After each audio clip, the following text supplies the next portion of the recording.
like where you are at in the workbook and everything like that. But you don't have to have done everything in the workbook to participate in this and to understand it and to have questions. Like, that's totally fine. Okay, so I just love this picture of me, so I always use it everywhere. So you want to create your consultancy career so you can have more fun, more freedom, and more fulfillment, more balance in general. You know, academia is very unbalanced. And now I do dancing on stage with charitable events, which is something that I really wasn't able to do much of before.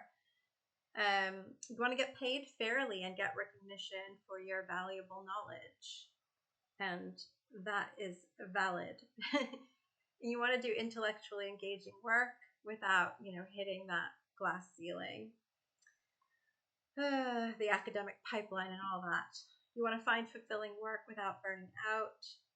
And, generally just, tomorrow's my anniversary of having left academia. It's my anniversary because I took a big severance package and I am out. But I know some people want to build, kind of side gigs in order to get out. And me and my friend were just talking about that because we used to share an office, and she's like, Luna, you are the one person who made me feel like I could do this side gig and get out. And I'm like, why wasn't I giving myself this advice back in 2009 or whatever it was that she was building this? I was giving all these other people ways out, and I was just like in the cage. So yeah, we want to have more fun. We want to have more flexibility for travel, perhaps, doing things that matter in our lives. And, we want to discover ourselves and discover what matters to us. And really, it's like, I do think of it as an exploration. You are exploring things that fulfill you, that fill you up.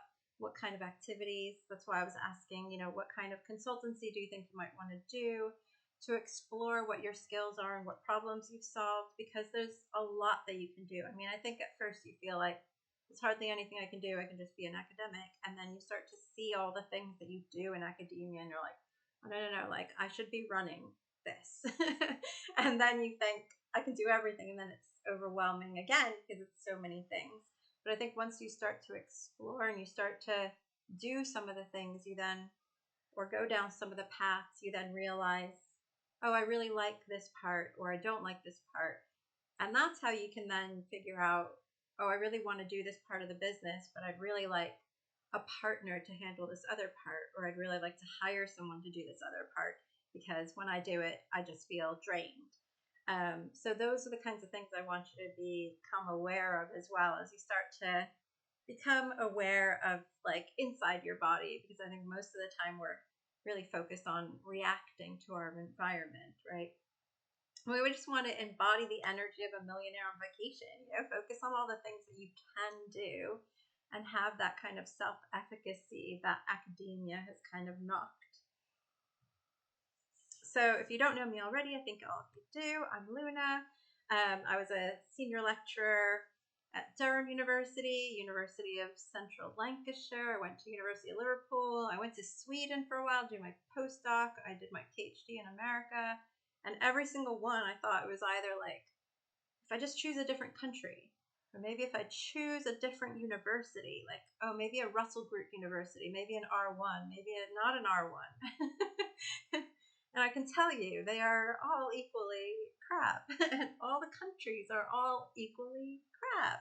But I did a lot of things that I didn't realize I had so many experiences to leverage in leaving academia. So I was a representative in our union, the University College Union.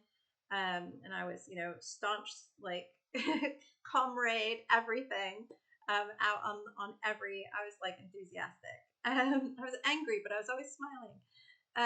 And then I did some consultancy work with the BBC.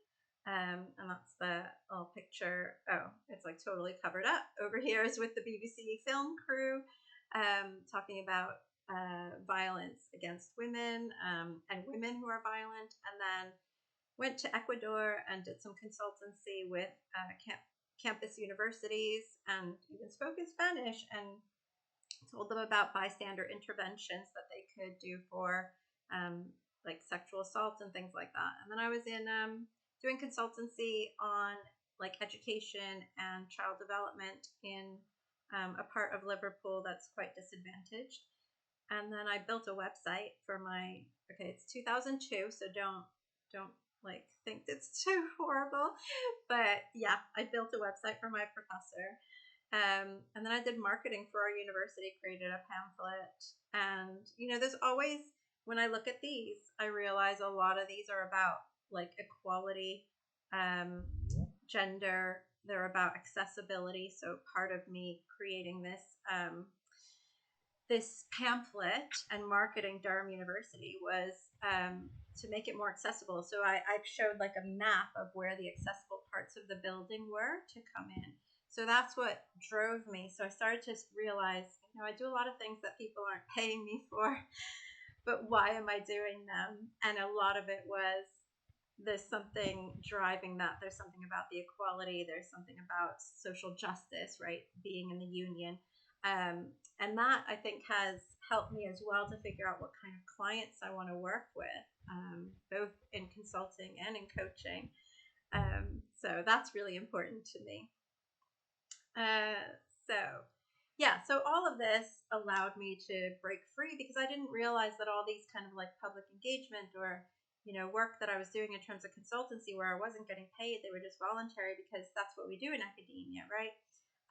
But still, it allowed me to break free once I realized like I am good enough to work on the outside, and it allowed me to just like free myself from all the demands and the burnout.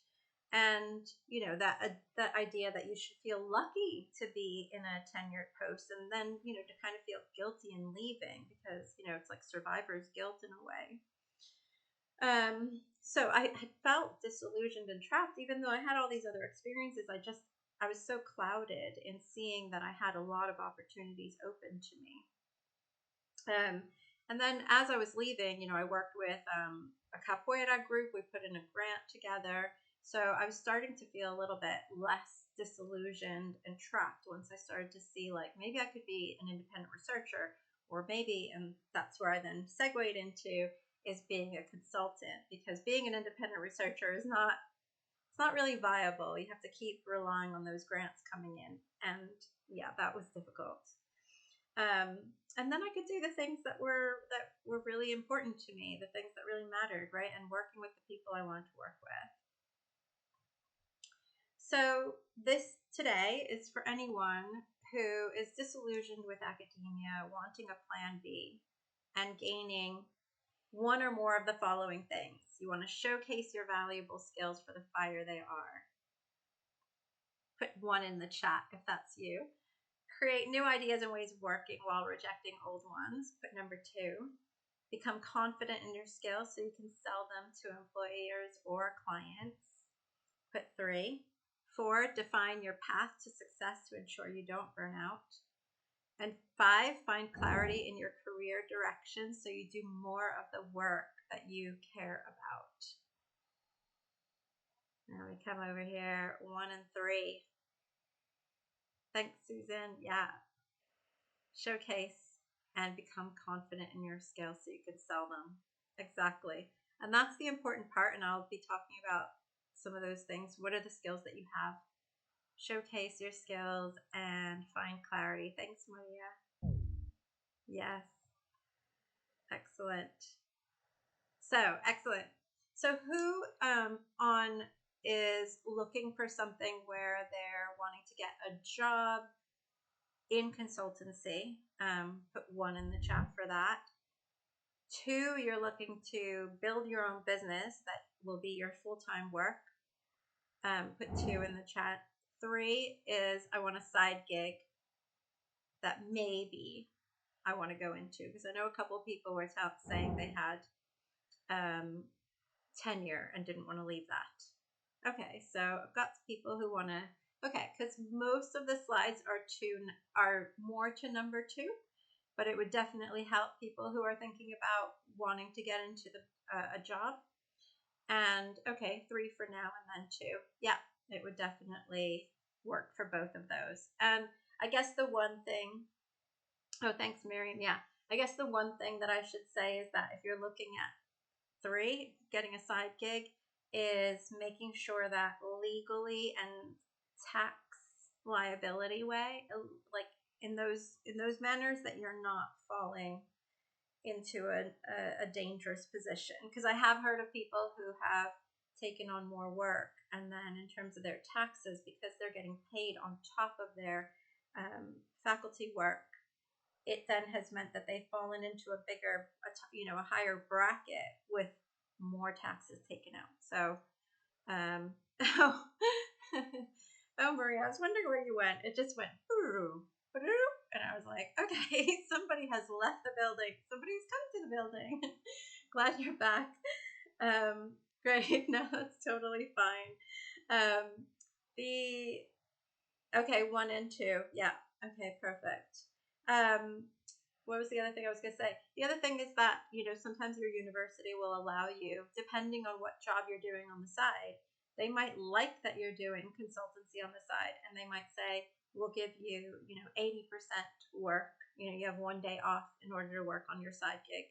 And also some of them have stipulations on whether you can have side jobs. So you just want to make sure you're not violating your contract and that you're not falling foul of like tax problems. And then if you're like me, who's a citizen of the US, who has their fingers in every single pie across the world, then there's even more tax issues with that. So I'm happy to talk to people who might be dual citizens and the horribleness that being an American citizen is.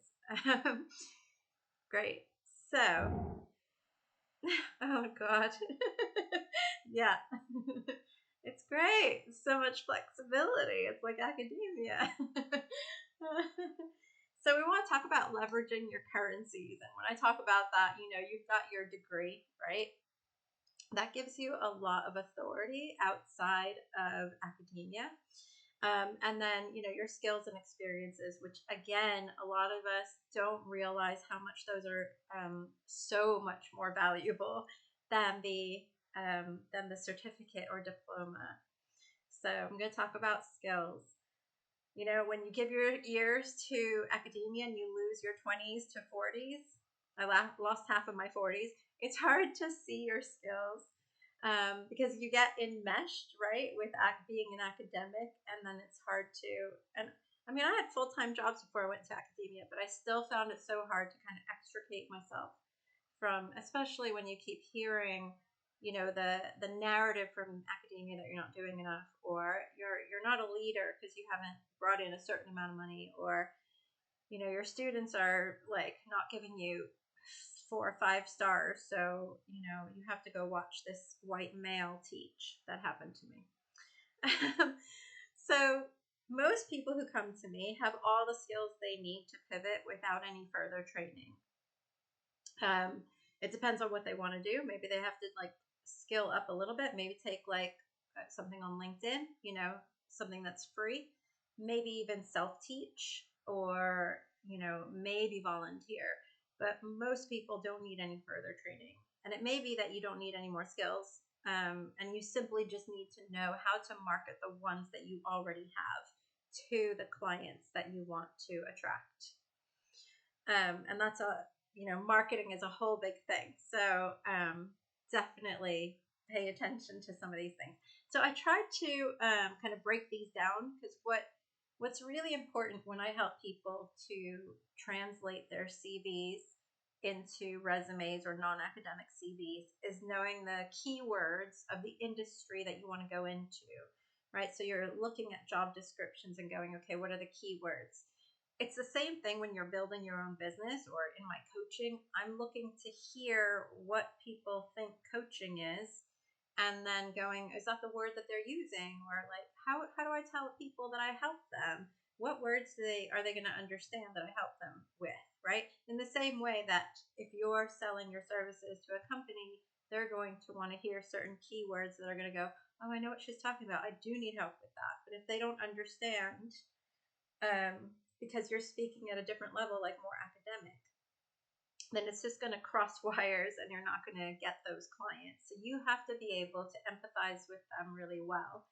right? It's like if you watch these Coca-Cola ads or, Apple ads, a lot of times they're not even selling the computer, right? They're selling this lifestyle, they're selling something else. And you can then go, because they're not going to talk about the technical things or the process, right? They're not going, this is how we add,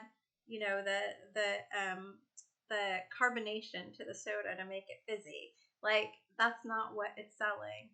So talking about what people will get is what you need to be talking about. So here are some keywords that I kind of put together. Obviously, you've probably heard of like user experience research, right? Fundraising, grant and funding bids, or bidding for tenders. Usually people like fundraising or funding is probably like the higher order all-encompassing word, and then grants are like kind of in the kind of fundraising for people outside of academia. Communication, writing, presentations, training materials, and course creation is sometimes like encompassing curriculum development, because if you're making training materials, that could be curriculum development in there. So there's some words that might relate to skills that you might have. There's team training and development, so actually doing evaluations of the training, and it could be in research. So one of the jobs that I had applied for was in doing research work, but training teams up in research and then evaluating whether that they were getting better at what they were doing. Data analysis obviously would be one thing that you could sell. User experience, public engagement work. So a lot of people do get work, and I've seen tenders even called for doing public engagement focus groups. Talent identification and recruitment. If you've worked a lot with human resources because you've gotten grants or you've been on hiring committees and hiring panels, you could use things like that. Strategic planning, policy influence and persuasion, and change management. So again, there's just some of these words. Obviously, some of the other words are like organizational development. It also has change management in it, and could involve some training. So organizational development would be helping organizations figure out strategies to grow and to change and improve the processes that they use and make them more efficient, more effective, and you come in and give them ideas about that. That's why I think a lot of, people coming straight from their PhD might not have those kind of skills. They haven't been working at that level, but definitely anyone at like, probably more than postdoc, right? Anybody at like lecturer, assistant professor, up to professor would have that kind of like change management, policy influence internally, but all of that can be leveraged externally. Are any of these things that you would think that you have those skills? Are they of interest? Are there any that you're not sure of whether you have? Or how do these feel? Have I missed out anything? I mean, there's loads more. I could go through like a whole book of keywords and go, you have this, you have that, you have that. DEI work and organizational development, definitely. Actually, DEI is a good one to put on there. There was a lot of consultancy jobs that Amnesty International had interviewed me in London for a DEI role, and it was, so they, in the UK at least, they put things out to tender. So organizations will, instead of just hiring their mate, and hiring the first person that comes to mind, they'll put out, we need a consultant who can do the following things for us, and we'd like a workshop for our team, and we'd like you to rewrite our anti-racism statements or whatever it is.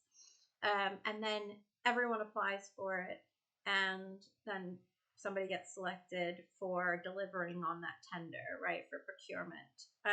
So I looked up, US has similar, and I'm sure every country has something similar. A lot of government contracts are like that, where they look for external providers. So that's one way to like start to get into some of the consultancy work without having to do the, am I using the right keyword for people? Do you want to come work with me? It's like, There's already a bid out, a tender out. You read it, you use the keywords from that tender, to make sure that you're hitting all the things that they want. I have something out to tender, like I've just bid for something that was out to tender, and I'm supposed to be hearing like yesterday. So yeah, but they asked me 3 emails like clarifying my prices. So I'm like, okay, that can't be bad. If they're clarifying things, it's definitely not a no. So what can you know about your valued skills? So what's a good fit for your skills? Starting to think about, again, if you look at what's being put out for tender, you can then know what valuable skills you have because you know what they're looking for, right? What I think I talked about in one of the videos, what politically is happening right now where your skills might help with some of those political challenges or economic challenges or cost of living challenges, socioeconomic problem challenges, right? Education, social challenges, like where do you kind of fit in? So what industry jobs are the right fit for you?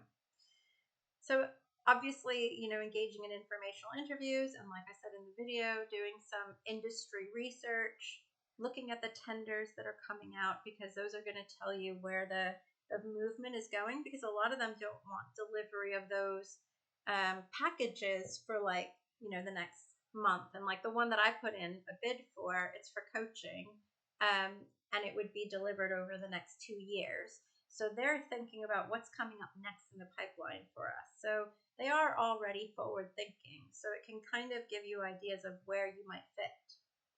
But also informational interviews are a good way to rediscover your skills as well. If somebody has the job that you'd like, see if they'll have a chat with you.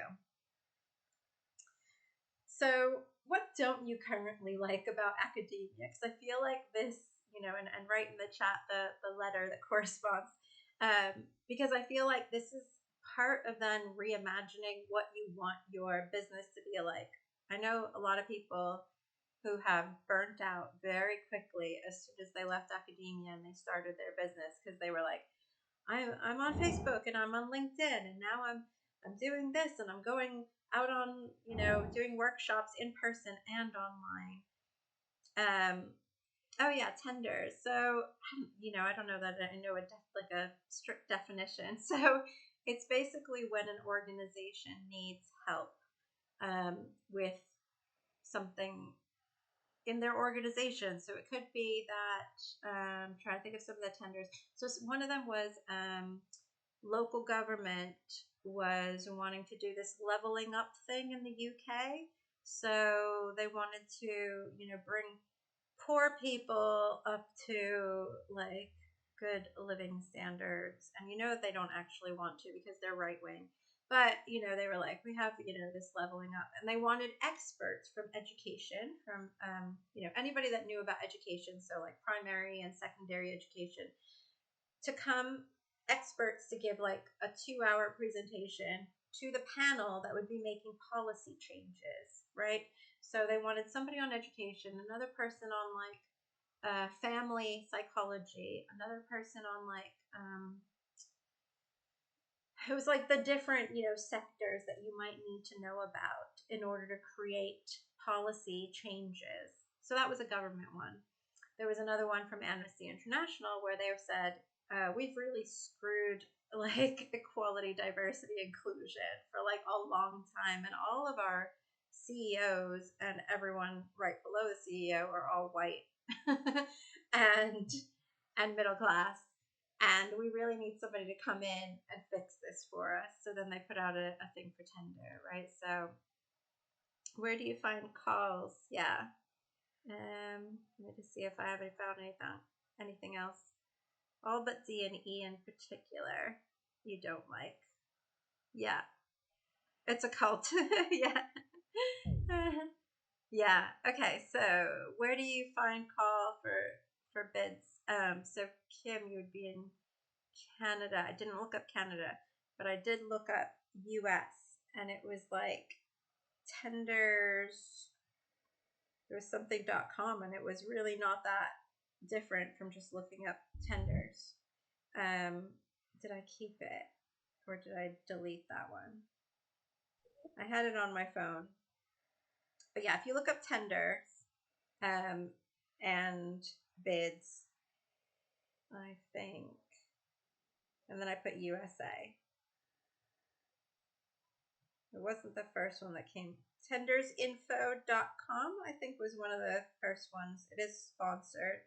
And then there was another one, tendersontime.com. And then there's like bidassist.com, which probably will help you with those tenders. So you can find organizations that will ask you for money for looking through their tenders.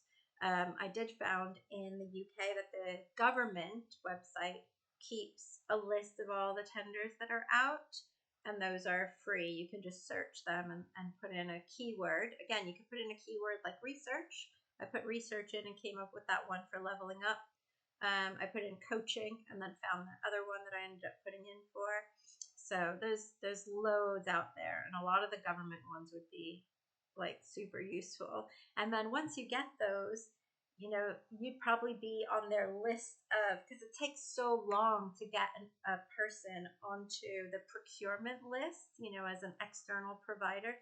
Once you're on as an external provider, it's so much easier to get more work from them and to be referred. So from Amnesty International, I got referred onto a research institute who was looking at doing their DEI, and then a food safety organization, like getting people who are food insecure. They put me on their list on their website as a person who provides DEI work. So, you know, from the one thing, everybody then was just talking to each other who are all in the nonprofits.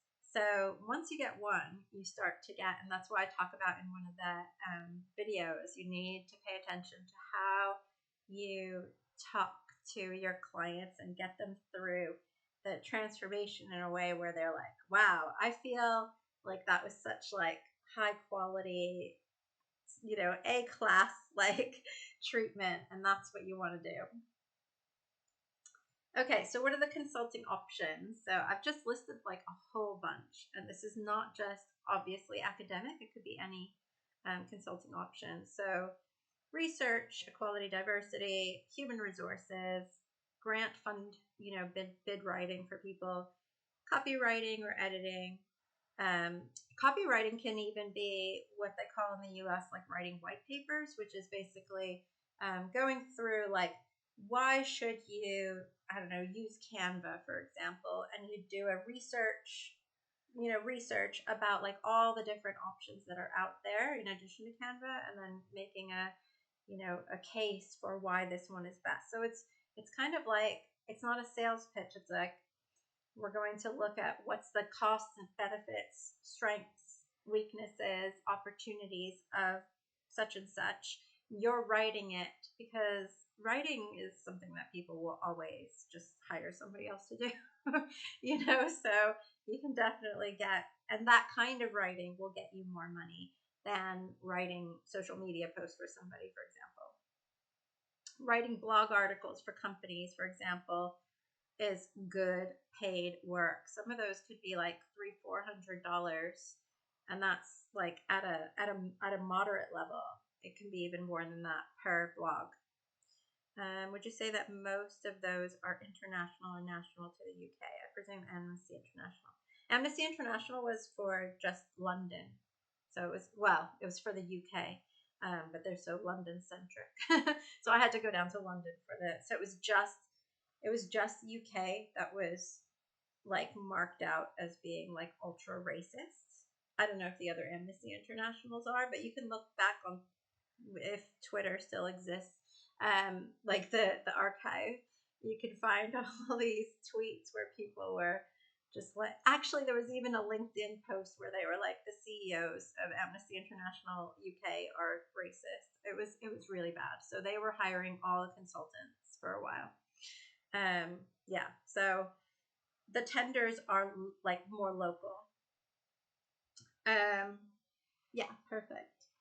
And then freelance art, photography, or design. I know one person who was doing consultancy because she was in the arts in her academic job, associate professor.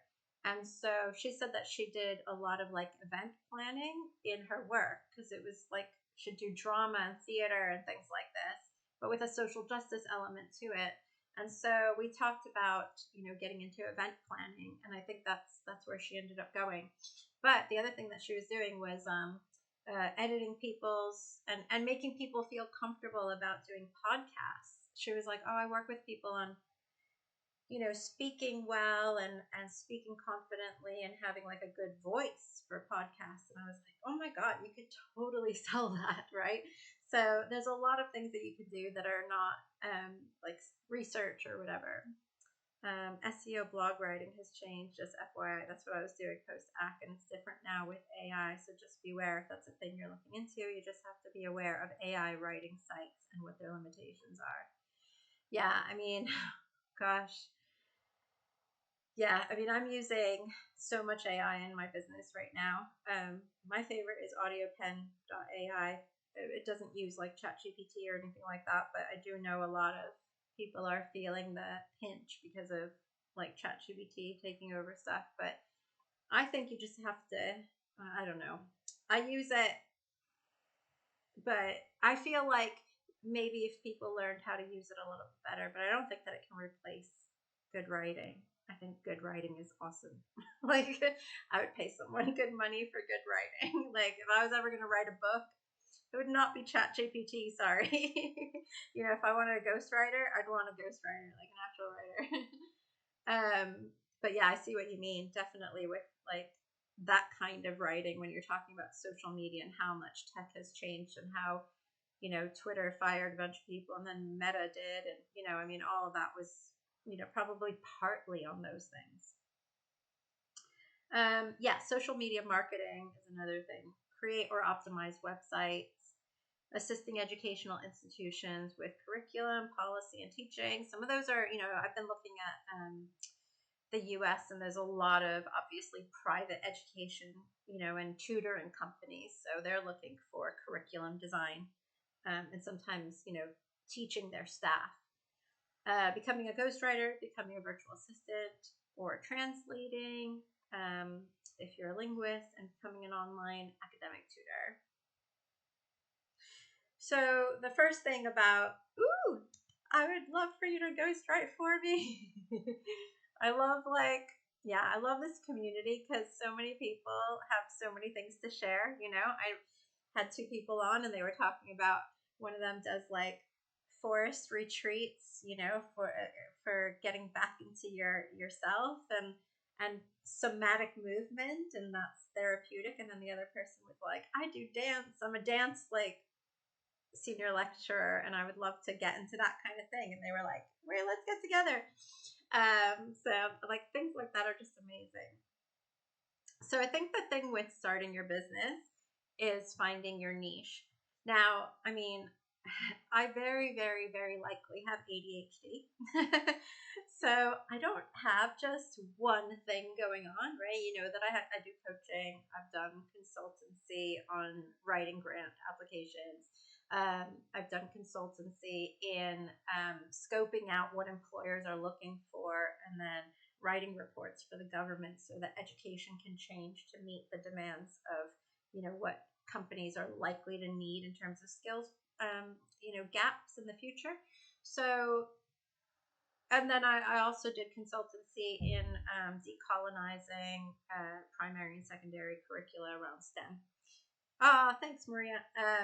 So there's lots of, I like to do a lot of things, but when you're selling, you need to niche down, and then people who are not in your niche will be like, hey, like someone just contacted me who works for the Tony Blair Institute and was like, hey, do you help people who are non-academics to find new work? And I'm like, yeah, actually I do, and she's like, oh, I want to talk to you about that. So other people will be interested because of what you're putting out, and it might speak to them and resonate with their needs.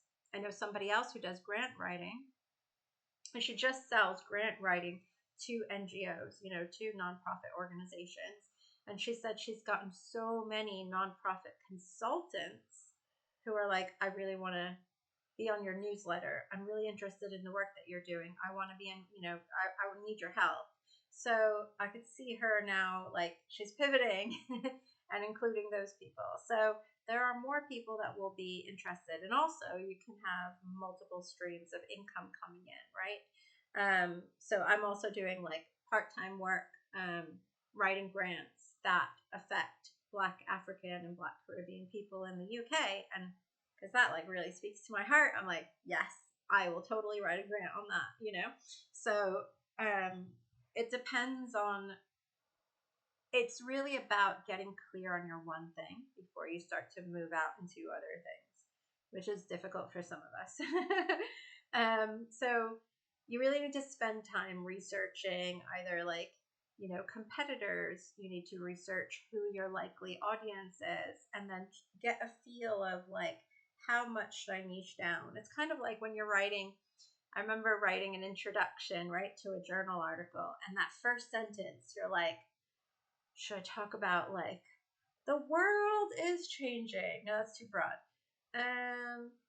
Kids with a diagnosis of this have trouble with, no, that's too specific. And there's like a happy, you know, there's something happy in the middle. So it's that kind of thing. So again, it's like trial and error. It's experimenting and seeing, like, if I say I help these people, am I getting anybody? You know, and also doing interviews with people and trying to figure out how many people would be interested. How many nonprofits are there in the UK that could possibly hire me to do grant writing for them? Actually, there's a lot, right? And then it's like, okay, well, how many of them are interested in doing social justice work, right? And you can then figure out what your pool is and then go, okay, that's too broad or too narrow. I'd only get like 2 people, 2 organizations that maybe have a Black CEO, let's say, right? So it's figuring out who's out there. And again, you know how to do that research because you're all academics. So yeah, you don't want to burn out if you try to do this all on the side. Obviously, if you're doing it on the side, there has to be like a kind of pivot point where you're like, this is actually, I think this has legs, right? People are telling me that what I'm going to be doing is really valuable to them. And these are people with money, right? That's the other thing. People can tell you it's valuable, but if they don't have any money, then you don't have a business. You have a, what do people call it? We call it a hobby, right?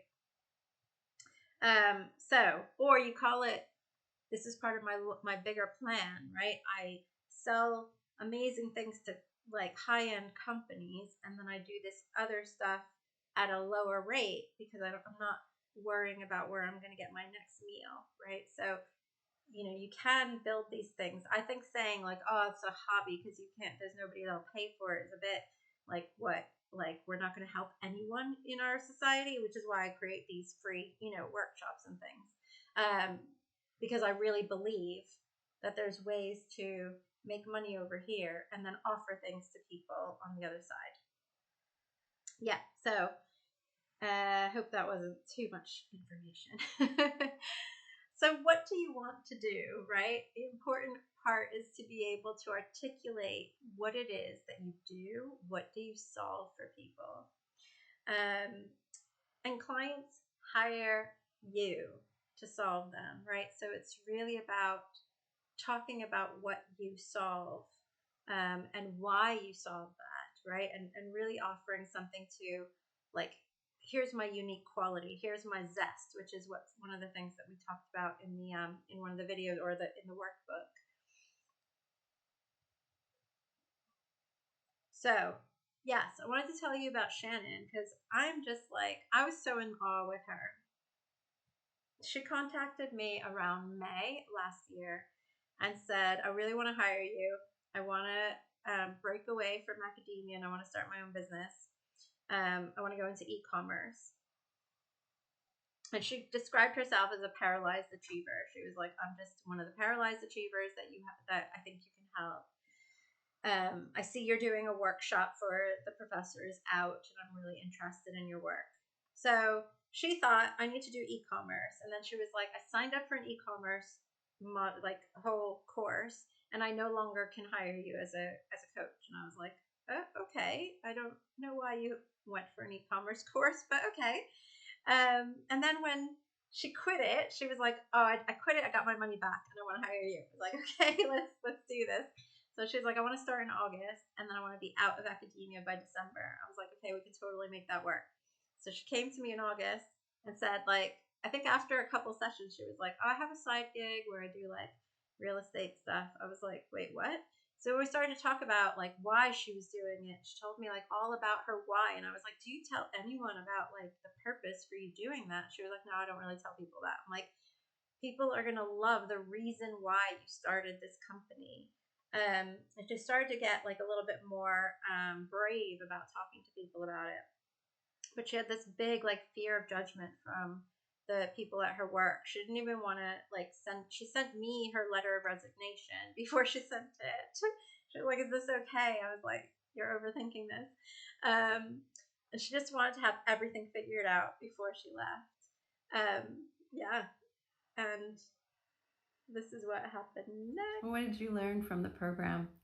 How can I move forward in a way to get meaningful experiences, and seeing that the best way for me to get those experiences is to always go back to my values and check in and see if I'm aligning with that and holding myself accountable. What was your takeaway from the program? Going through these exercises with me, it's the kind of thing that I want my son to do before he decides what he wants to do with his life. Thank you for those valuable lessons and doing it with a lot of light and accountability and relatability too. I felt like everything I've gone through, I was not alone, because oftentimes you, Luna, would have some version of that story that you've been through or that a client's been through. So it was nice to not feel alone, because that was one thing that I needed to leave behind, was that feeling of being alone in academia. So that just like, yeah, it's so nice. And she talked to me like a couple months ago and said, I'm still loving life and I always go back to my values. She's like, it sounds really like hokey, but it is true. So she's the owner of the 3P Realty and the Polini Insurance Agency.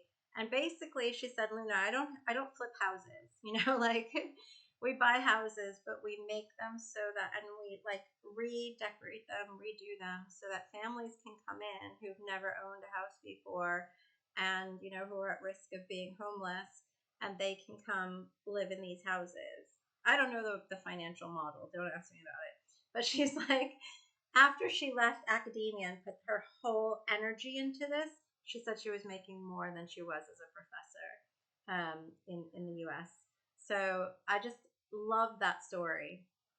So do you recognize any of these barriers in yourself at all? Like feel like you lack the skills, feeling uncertainty, and that like fear of letting go, fear of like what's going to happen if I actually like leave my job, thinking you have to like pay to play and have to get another degree or more skills, finding time, energy, any of those things relate to your experience. Write in the chat of your experience with that, because what I want you to understand is that you have to understand your skills, showcase your solutions, and sell a visionary and tangible result, and you get instant client magnet. Okay. So this is what I'm going to go through now. I'm just going to drink some water, but let me know how this all sounds.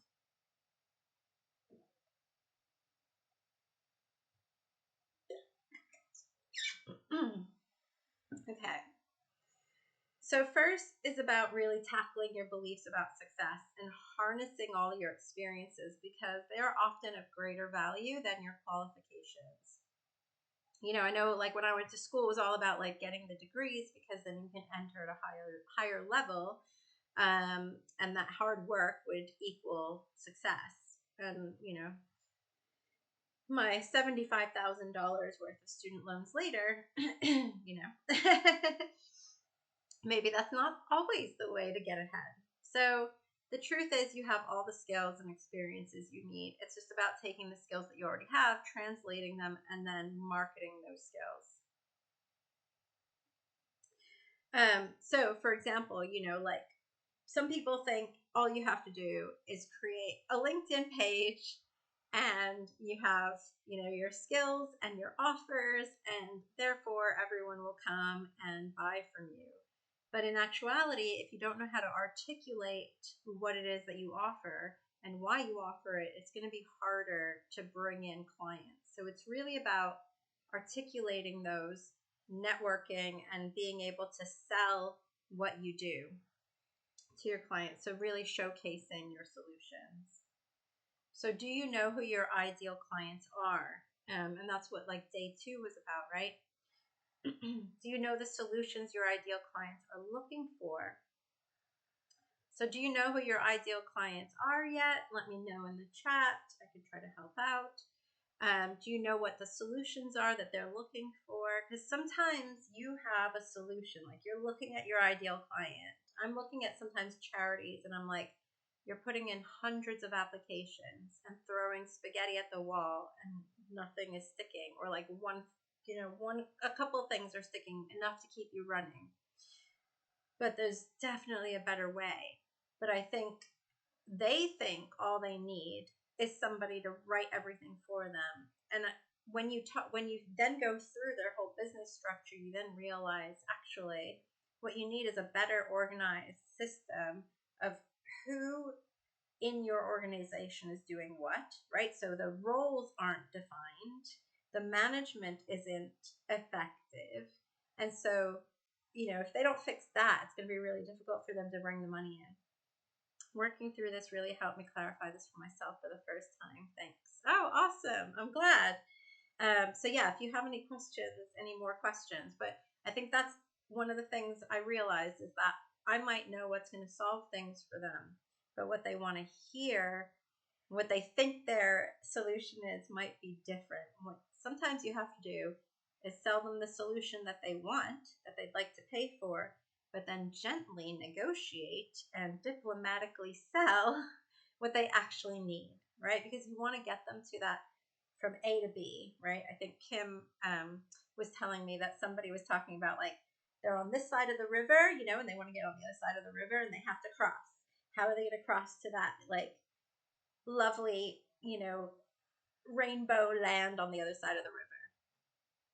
And they might think this is what I need, but you might know, well, it might be a little bit different than that.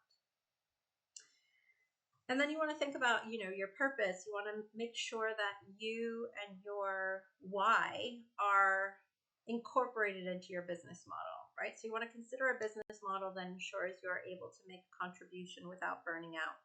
I know a lot of people who come from like my kind of background, like we grew up in poverty. I was in a trailer for a while. I was then like homeless, had to live with my grandparents for a while, and a lot of the work that I want to do is about like making a big difference. But at the same time, I need to have a working plan, strategy where I'm able to live, right, and pay the bills.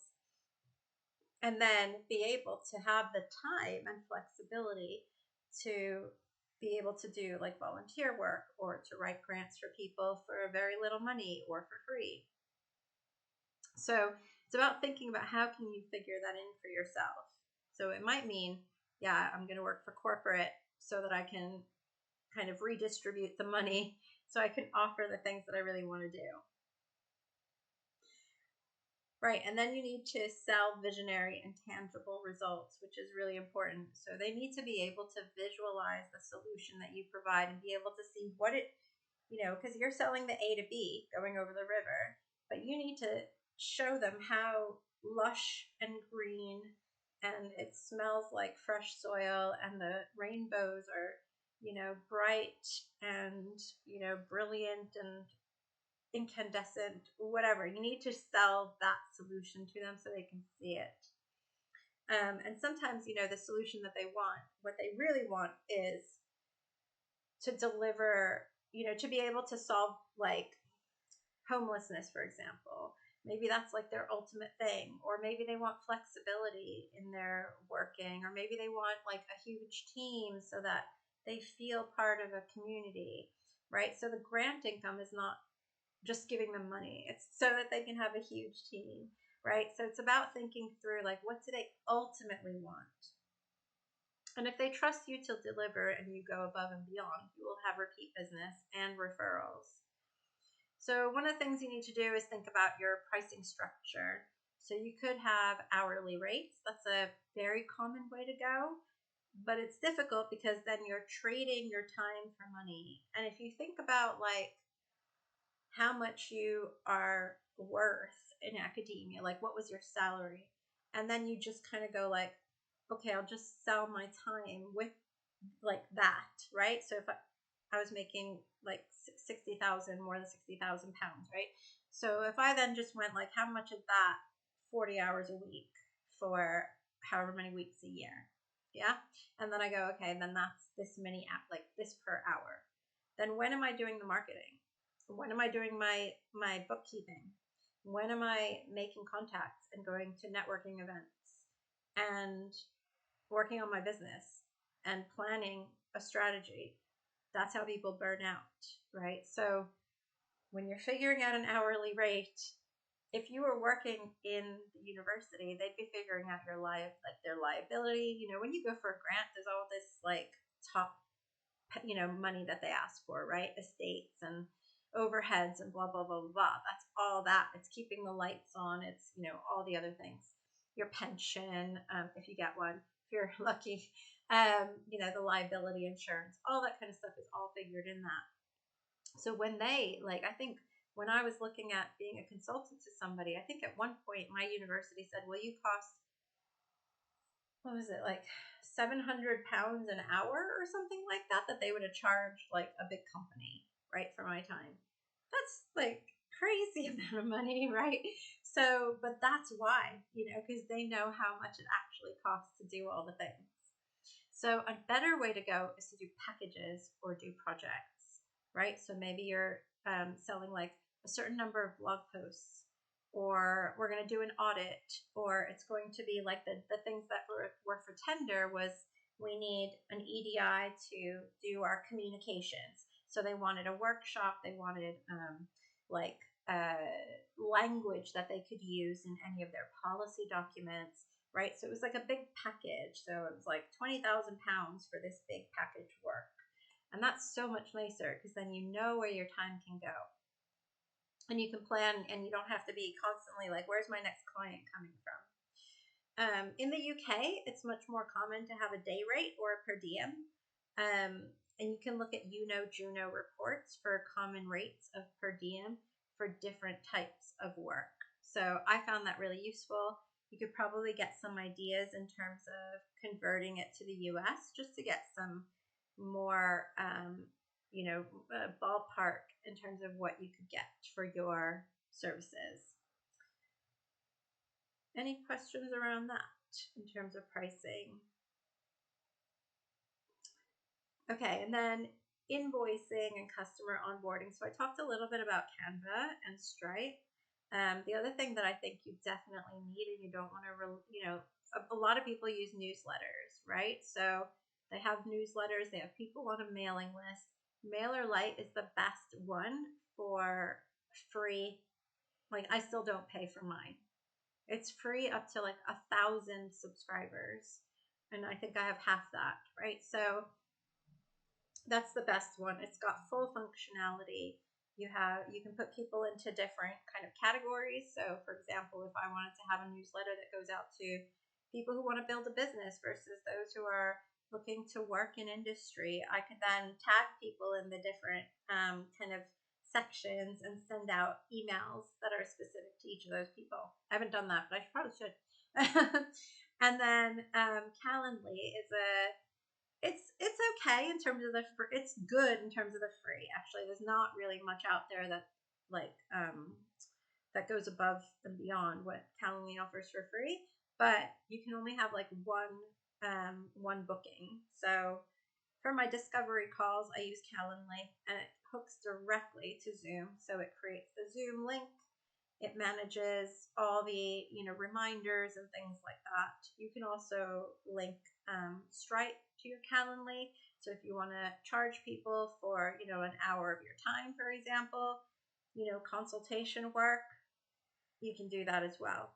So it's really nice to do that. And then also there's things like make.com where you can then connect your Calendly to your MailerLite so that when people book onto a consultation service, their email will automatically get put into your newsletter so that you don't have to do anything, right? Because you're trying to automate as much as possible.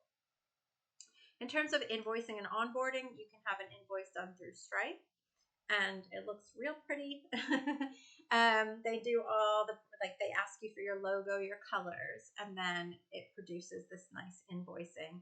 You can also do subscriptions through it, and it works pretty much all over the world, although there are some places, I believe in Asia, that don't have access to Stripe.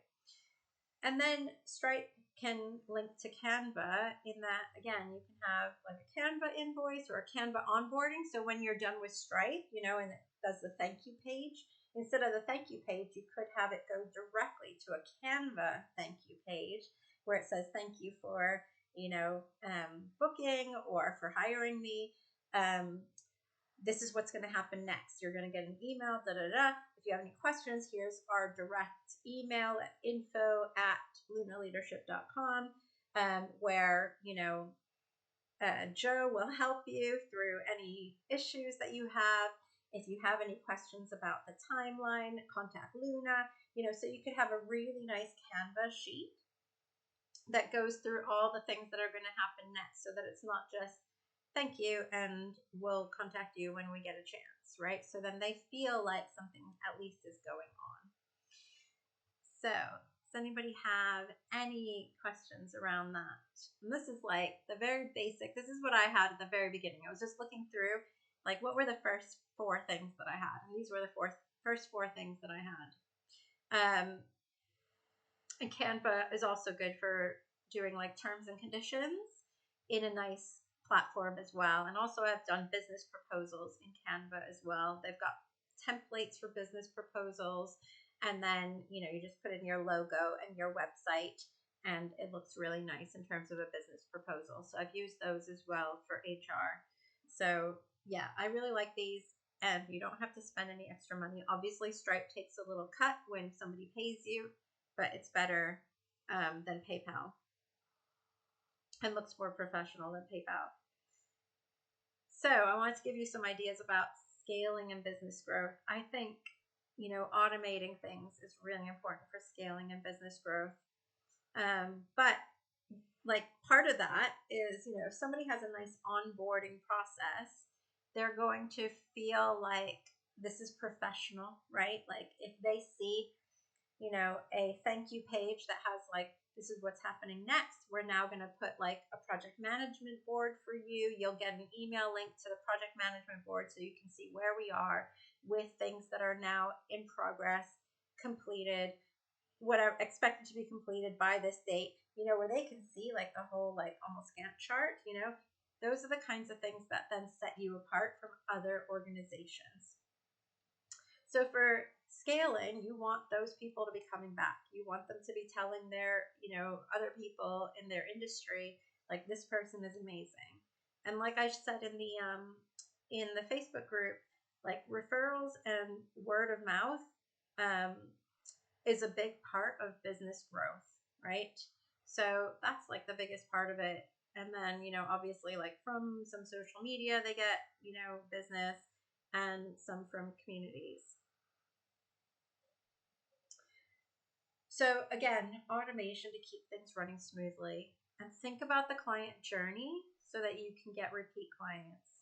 And then again, testimonials are, a big part of word of mouth, right? So if you can get on LinkedIn people to give you reviews or recommendations, or on your Google page, so do get a Google page whenever you can, so that you're a Google business, that will also help.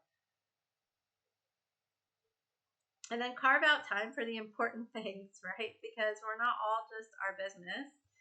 So, carve out time Also, for client interviews, do some market research on your ideal clients. Do some market research in terms of your competitors, right? What are they offering? What are their prices? What does their onboarding kind of look like? If you can, kind of discern that. What's the competition look like? When I was putting my bid for tender, I realized, because in the tender portal, there was a part where you could ask questions to the people that were seeking out the provider of this service, right? And you could then, what they would do is they would answer everyone so that no one is getting answers that somebody else couldn't see. So I kept seeing people's questions and I was going, oh, I have that. And they're asking, do I have to have that? Or can I still be competitive if I don't have that? And I'm like, oh, I have it. So, so I'm definitely like much more ahead of what these people have. So that's amazing. So I'm really hopeful that I get it. And then, spend some time crafting your CV, your non-academic CV, or your resume, like they call it in the US.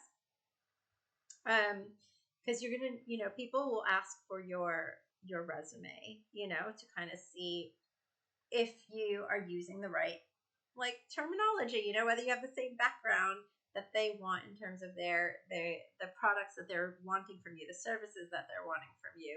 Are they going to see that in terms of the things that you've delivered in the past, right? So it's the same thing as what I help people with their CVs and resumes in my work, right? And when they're applying for industry, it's the same kind of thing. So I have an EDI resume or CV. I have a research one, and then I have a more leadership training one.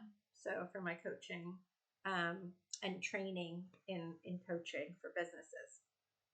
So think about which one, what kind of resume or CV you need. And then also building a network, right? So yeah, it's a lot of things here. There's a lot of steps to go through. So why not hire a coach to help you with those things?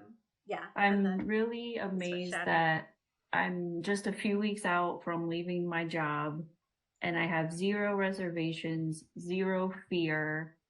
And I expected that when I was at this point, I would be freaking out. So it's just gives me so much peace to know that I made the right decision and I had help making it and navigating the reality of it. And so thank you for that. So yeah, she said 6 months later, I know who I am and what I'm capable of. And every day I ask myself, would this align with my values? Every day I'm not being dramatic. I love Shannon. So are you ready to develop your plan B? You couldn't hear it. That's all right. It was basically saying that she felt no fear leaving academia when she thought in December, because that's when I interviewed her. She thought in December she would just be freaking out in leaving, and she wasn't. She was feeling really relieved and excited for her next step and her next journey. So it was just like incredible because, yeah, like I said, if you'd heard her back in June, she was just, paralyzed achiever. And then she was like, I'm so ready for this. And ready to tell people that she was, an entrepreneur and an owner in this company. So that was amazing. So yes, are you ready to develop your plan B, your consultancy job? How committed are you out of 10? With 10 being the ultimate commitment, you're all in, and 0 being no, I'm not leaving. Or 1, yeah, type 1 through 10 in the chat. So I'm going to go through some of the steps that were really important for me when I was leaving. So I'm like covering up the text, but this says discover and explore, right? Really rediscover in yourself. So what you need to do is really do that inner dive into all of your skills and all of your experiences and explore ways to articulate your skills and the transformation that you're going to deliver to your clients. How can you start to talk about it? make notes. I had notes that were like, this is my language for it. And I love spreadsheets, so I had this in Excel. This is my language for it. Here's what I hear other people say who are my ideal clients. This is why it's important to them. Like this is why they need the transformation. And this is what their life is going to be like afterwards. So for each kind of category of whatever it is, right? Whether it's like people need evaluation of services or people need training and development. And then it's like, how do they talk about it? What is it going to do for them? You know what I mean? And so I started it and just dropped down and just like stream of consciousness, even though it was in Excel. So it's not just translating your skills, but it's a full holistic audit of all your talents. Because then what I realized was there's a way that I can deliver the transformation that's different from the way that my competitors do it. And how do I then articulate that? Right? So it's not just articulating what I deliver, but how I deliver it and making that sound magnetic and irresistible as well, right?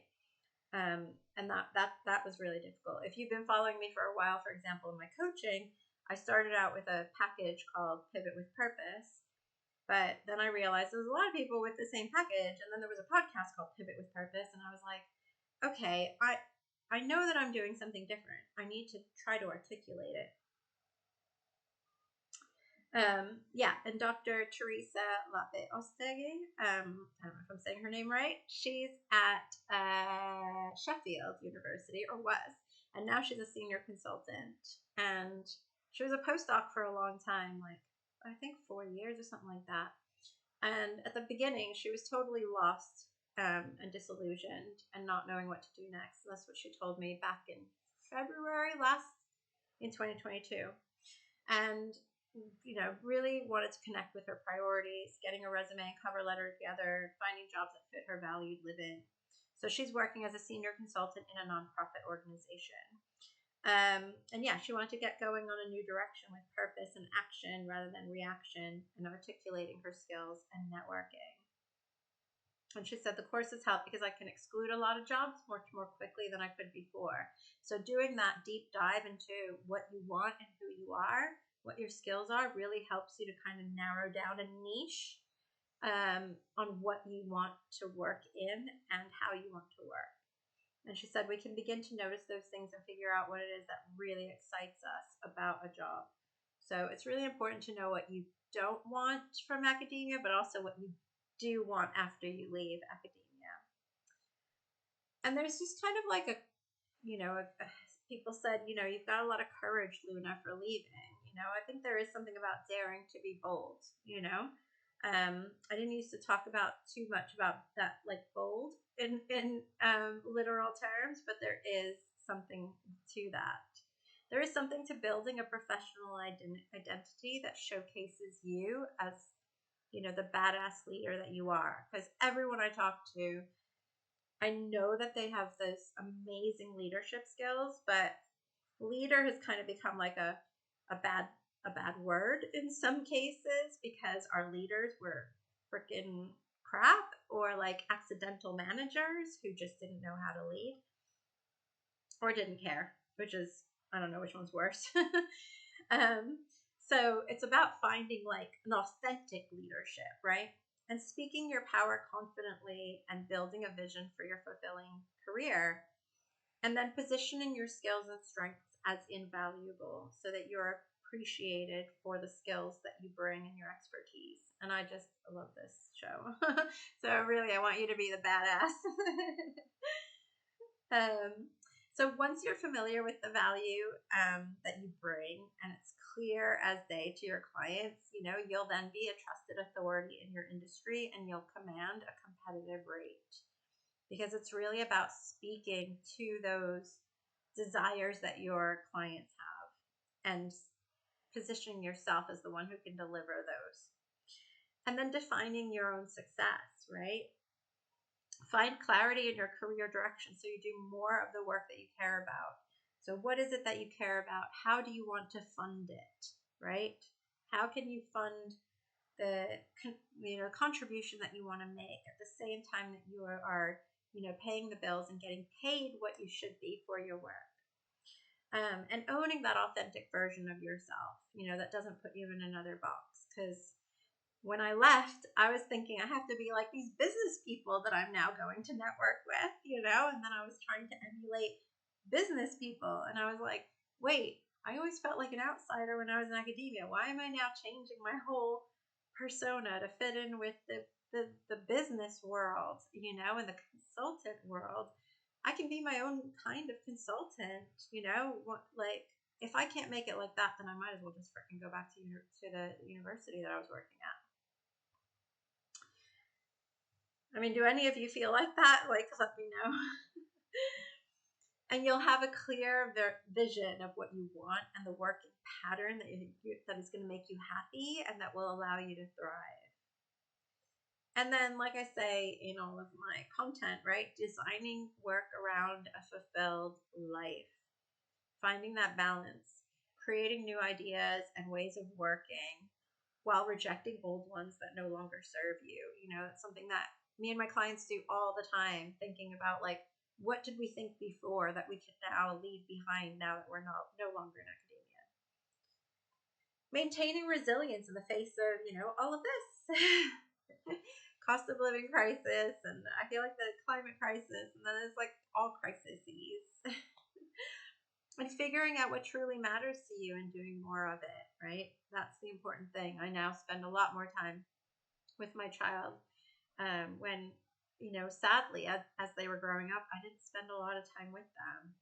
So yeah, I'm that kind of guilt as well. I just put all the guilt on top of me. So we are not just our jobs. So when you're creating something new, be sure to not forget yourself, and put yourself and your priorities in the driver's seat. And yeah, Teresa said, thank you for all your help with getting clarity on what I wanted out of a job, and encouraged me to pivot in the right direction once she got out. So I see like the top 5 mistakes in starting out. First is lacking belief. That's a huge one, lacking belief that we're able to do it. Lack of prioritization, so trying to do all the things at once. For example, like when I started my business, the coaching business, I started out just advertising on Facebook. That's all I could handle. Just like, okay, I'm on Facebook. And then later on, I'm on LinkedIn. Okay, now I'm on Facebook and LinkedIn. I can handle this, and I got my email list. And then it was, okay, YouTube. Okay, TikTok.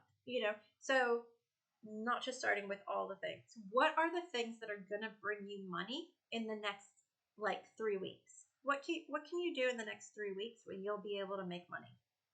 Because I bet there's something that you could sell in the next 3 weeks now that you have your ideal client.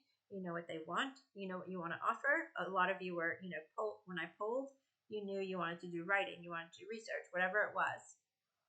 You have something to offer. Just offer it. It doesn't even matter if you use the right language. You're testing things out, right? Make an offer. See what happens. The amazing thing for me is everything I've offered, somebody has bought. It might have been one person, but everything I've offered, somebody has bought. Okay, so, and that was even it wasn't my first time. When I was starting out right after I left academia and didn't know what the hell I was doing, and I was like, I'll sell this for $20. No, that didn't sell. My first offer was like 400 pounds to 800 pounds, and that sold, right? So it's about making the offer at the right time and the right energy, and but you have something to offer. What can you offer soon that you can make money on? Because it doesn't matter if it's even 100 pounds, $100. That's going to make you feel already like you can do it. That's going to tackle that lacking belief, because you're going to be like, but I just made money. I just did it. It's fine. I tackled the thing. The other thing is focusing on your process as one of the big mistakes. So again, you want to focus on the solution, not the process, right? So instead of me going out there and being like, I can write your funding applications for you. What if I said, Do you need to create? Do you need to create services for people who are in need? Do you need to have a new menopause cafe? Like that was one of the ones she wanted, a new menopause cafe for the community. I can deliver that for you through examining how your business runs.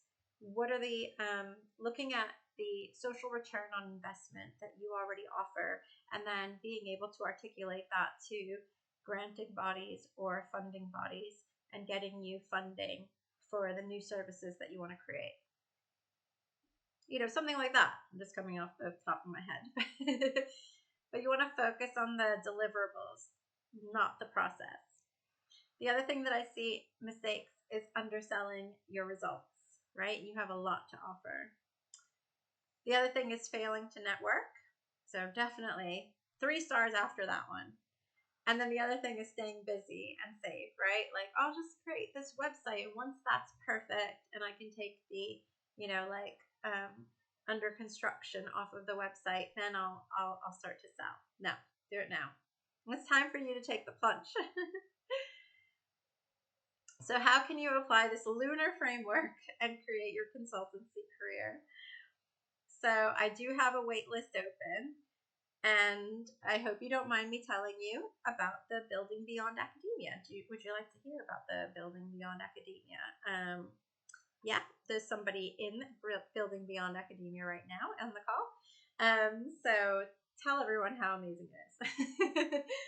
So Building Beyond Academia is a membership program. It's a monthly membership. So, it's not, you don't have to make a huge commitment.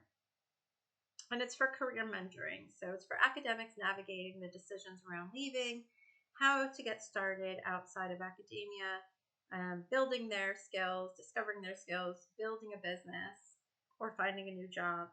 And it's all with like-minded people to share, in that kind of recovery and discovery journey. And I definitely don't skimp on the step-by-step business processes and tech solutions to run a business smoothly. So there are things around discovering your skills, translating your CV to a resume with step-by-step process, not just, a template, but like, what do you put in the template and how do you figure it out? The keywords to use, the business or job ideas that would fit you, business proposals, that's coming soon, promise in the next week. Ideal clients with a longer list of how to figure out your ideal client avatar, marketing help, market research, tendering and funding, invoices, business processes, all of those are in there. And they're either in an online course platform, so you go on to the platform and it has all these lessons and you can complete them at your own time. There's also mentoring and also movement, and then there's a support group in Slack. So the online platform looks like this. So you click on each of these things, do the lesson, and then click done, and you go on to the next lesson. You don't actually have to be done with one lesson to go on to the next one. I could just choose, I want to do my CV resume today, or I want to do some other thing. So there's loads of this kind of lessons on there. There's about 30 lessons, I want to say right now, with workbooks, worksheets, and activities for you to use. And then you get mentoring and movement meetings. So fortnightly, or about twice a month, you get time in the spotlight so I can help you with your ideas. So we meet on this kind of call, and then each person comes on for 5-10 minutes and talks about what their biggest issue is, and I help to solve whatever that issue is, or ask questions to get you to clarity, for example, and offer advice based on my expertise. And also other people on the call. So in one of them, somebody had actually built a whole bunch of websites and knew all about SEO and gave loads of advice to another one of the group members. That was amazing. And you'll get all your questions answered, strategize on your business or networking, or maybe just, I feel guilty, or I feel like regret, or I feel whatever, or I have trouble sleeping, or, we help each other in terms of balance in that way as well, because we're not just our jobs. And we do weekly movement lessons. So just this morning, I did some dancing and I taught how to do a routine to come on, get happy, chase all your cares away. So I taught how to do that because there's a positive effect of walking and movement on creative thinking and to clarity. A lot of people right now, there's loads of lessons for coaches to incorporate movement into their coaching, into their career coaching or life coaching. And you know what? I've been doing it for a while. If you came to any of my other master classes, we did some Vogue. And then we have a support group on Slack. So you have access to a supportive community, and you'll make friends, get support, and have any of your questions answered outside of those 2 or so meetings a month. And then there's also workshops from guest experts. So on the 6th of September, we're having Yvette Martinez-Wu come to talk to us about sustainable productivity, which I love. She's a fellow Latina. So that's great. And then there's also recorded ones on there for you to replay. And if you get on, join, complete the waitlist application, then when everything goes live and I open up the doors, you get the ultimate guide for networking success. You get cultivating your confidence in using a bold technique to give you daily, weekly, and monthly action plans to choreograph your life with you as the VIP. You'll get a free course, crafting a compelling story to sell yourself with confidence. And all of that is $45 per calendar month. And there's a 3-month minimum commitment. Try to say that really fast. Doors open on September 6th. Also, if you want to just do the whole yearly subscription rather than paying month to month, like I'm going to be in this for a little while, then you also get a free course, Blaze Your Way to a Non-Academic CV, with a step-by-step blueprint, examples of my own non-academic CVs, recorded video content with me doing lessons with people, and showing you all the keywords, and then you get feedback on your resume from me as well. I'll use Loom for that. And if you join, again, if you get onto the wait list now, you get a live backstage masterclass, which I offered as a kind of VIP, but you'll get that as part of this. So yeah, just see all of the backstage of how I built my business, all the steps, all the market research, all the competition that I looked at, and how I built all those Excel spreadsheets and everything like that. And then you get a private Voxer day. So any day that you choose, you then just talk to me on Voxer. It's like a little walkie-talkie, kind of like WhatsApp, but better and not owned by Meta. And then we can talk on there privately about a challenge that you're having. So if you want to invest in the whole year subscription, then you get all the bonuses that I talked about before, in addition to these bonuses and all the things that I talked about that you get. And that's $450 per year. Obviously, you can cancel before the next year if you wanted to. So if you apply at lunaleadership.com/BBA for Building Beyond Academia, then you'll get an email. And I think it's right here. Yeah, apply at the link, receive an email with the payment link. And when doors open, you'll be welcomed in the Slack group. You'll get access to all the bonuses. You'll have an online dashboard and profile. It's private. And we'll have all of the online platform content. We'll give you a calendar of events that are coming up that you can download onto your calendar as an iCal or as your You can put it onto your Google Calendar. You can go to the guest expert session on sustainable productivity and personal development that Yvette is going to do. Plus, go to other live meetings, trainings, and events. And there are recordings available for those who can't attend. And yeah, just go to a variety of meetings at any time and then meet people on the Slack group. So yeah, are there any questions about any of that? I think that might be the last. Oh yeah, Alexandra had hired me because she wanted to be a senior research and innovation advisor. And she said she's very good at combining practical advice while always keeping in the center of the discussion her clients' values and priorities. Going beyond fixing your CV into a resume, Luna can actually support clients into a meaningful transition. Do not escape from your jobs. Put yourself and your needs on the forefront of creating a new path. And she was just so amazing because she came back and like before she went on her interviews, she was like, "Oh, I hope I get the interview. I hope I get the interview." And she's originally from Greece. It felt really uncomfortable in Sweden, and yeah, and then she was coming back to me and saying, I'm loving my new job outside of academia." And like I said, Dr. Survival, you should check out her website, drsurvival.co.uk. So she's got a side gig.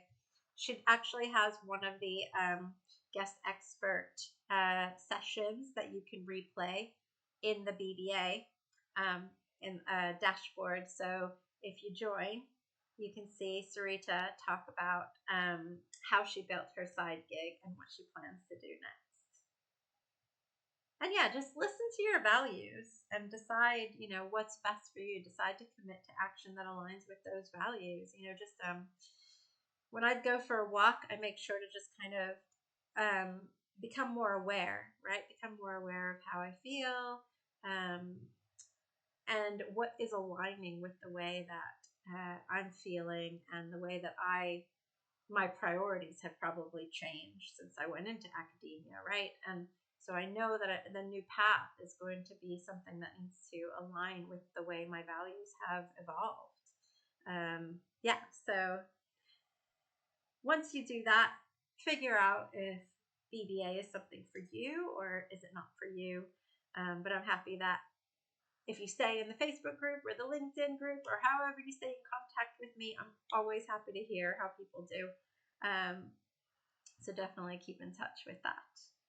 And that's everything. I'm just going to stop recording.